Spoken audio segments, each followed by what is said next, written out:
memaksakan diri memperbanyak amalan lahir, tapi melupakan olah batinnya. Sholawat sehari 1000 kali, puasa Daud, puasa Senin Kemis, itu amalan lahir. Boleh, bagus, tapi jangan lupa amalan batinnya.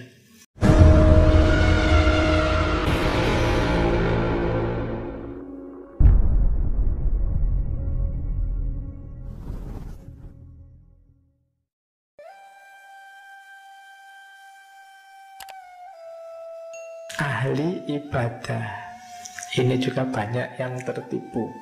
Yang ulama saja banyak yang tertipu, apalagi yang ahli ibadah.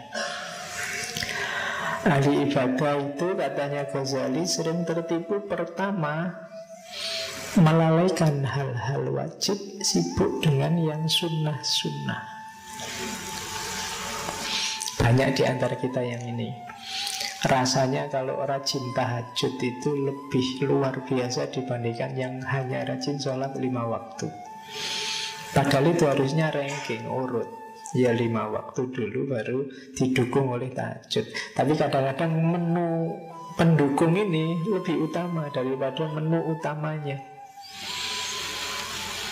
Jadi kalian lebih suka kayak tadi ya, pertunjukan musik sama dakwah. Kalian lebih suka musiknya daripada dakwahnya. Nah, itu berarti apa? Yang sunnah didahulukan daripada yang wajib. Dalam ibadah kita sering begitu. Puasa Ramadan itu rasanya kayak ya sudah wajib, mau gimana lagi, semua ya harus puasa. Tapi kalau ada orang bilang dia lo puasa Senin Kemis, dia lo puasa Daud, tidak berhenti-berhenti, itu rasanya kamu tertantang. Kapan ya saya bisa Senin Kemis? Kalau hanya cuma puasa Ramadan, kamu kan tidak terlalu bangga.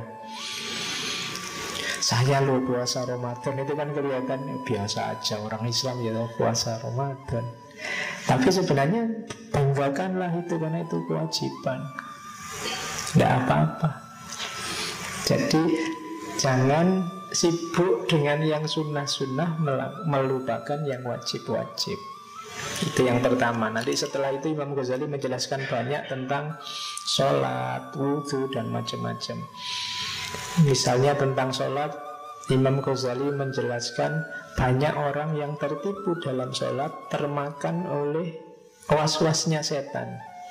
Takut salah sehingga malah kontraproduktif karena was-was. Ya di situ contohnya misalnya kalau mungkin teman-teman pernah kalau pas sholat ada orang yang was-was terus. Takbir bisa dibolak-balik, bolak-balik. Bisa Allahu Akbar, batal lagi. Terus Allahu Akbar, batal lagi. Sampai imamnya mau rukuk baru sukses takbirnya, karena khawatir kehilangan rakaatnya. Itu was-wasnya dari setan. Saya dulu punya teman juga yang kalau wudhu tidak selesai-selesai lama, khawatir tidak terbasuh. Itu juga jenisnya was-was.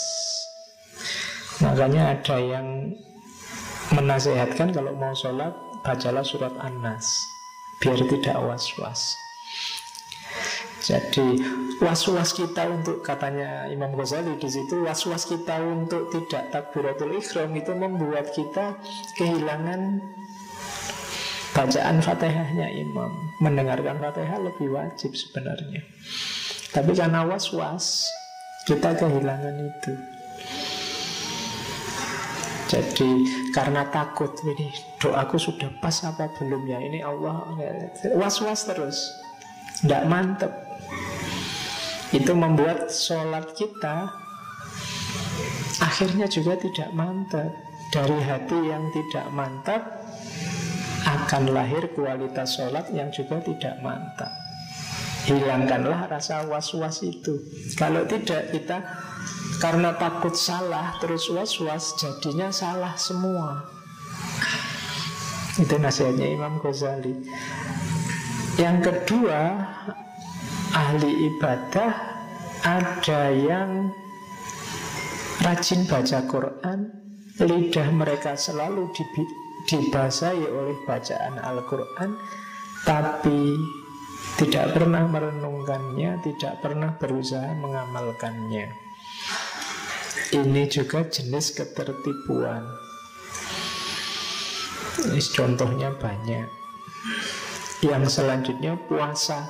Puasa juga banyak orang yang hanya dapat lapar dan haus. Bentar lagi kita puasa, tapi maksiat, kotoran batin, keharaman tidak kita perhatikan.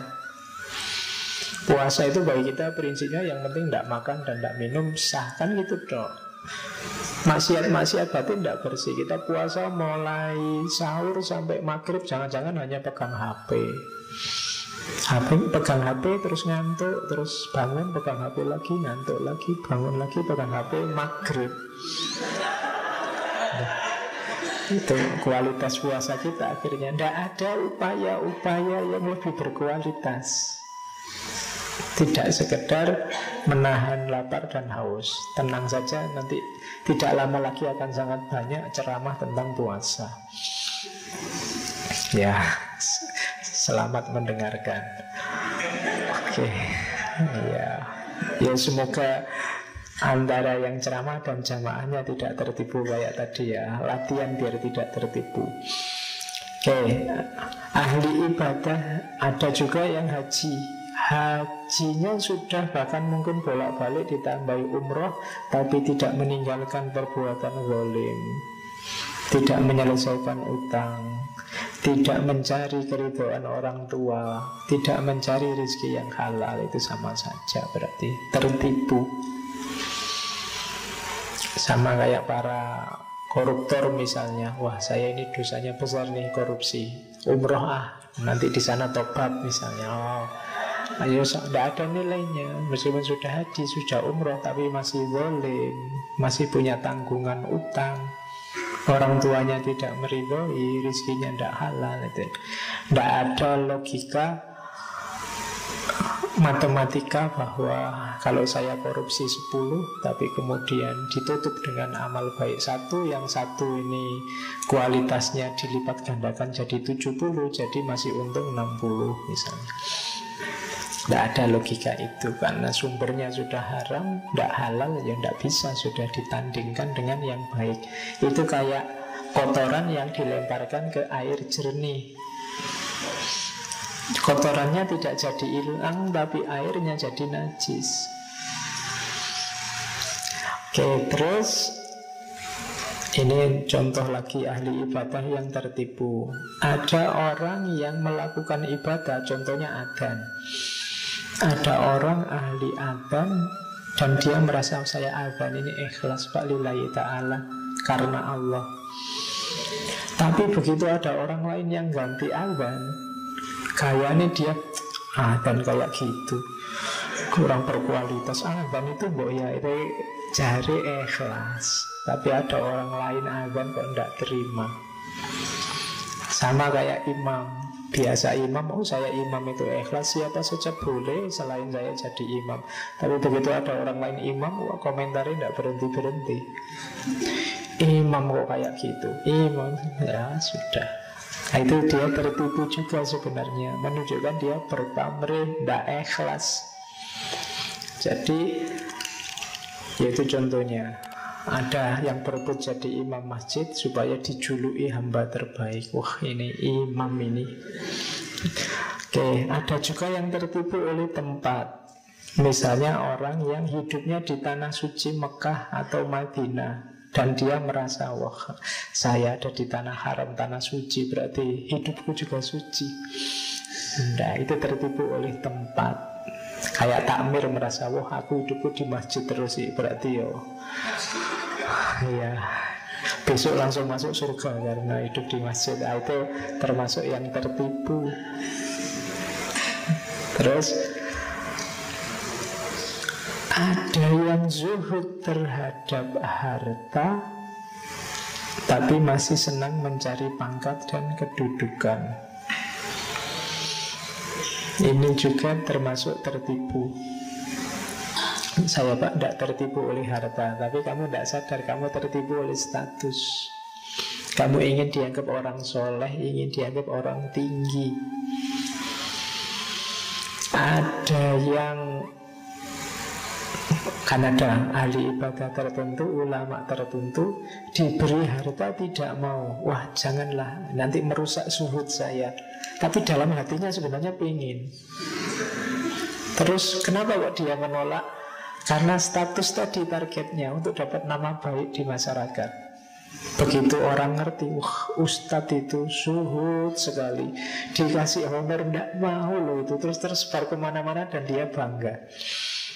Wah, ternyata aku ini hebat loh. Disangoni tidak mau. Itu ketertipuan juga.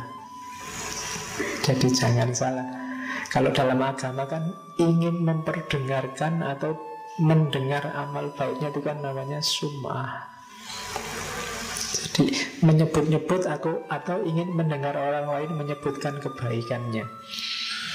Wah, ngaji ini sudah berapa ratus sesi, luar biasa. Terus seneng aku, sudah banyak yang suka ngaji ini. Itu berarti kehilangan ketertipuan.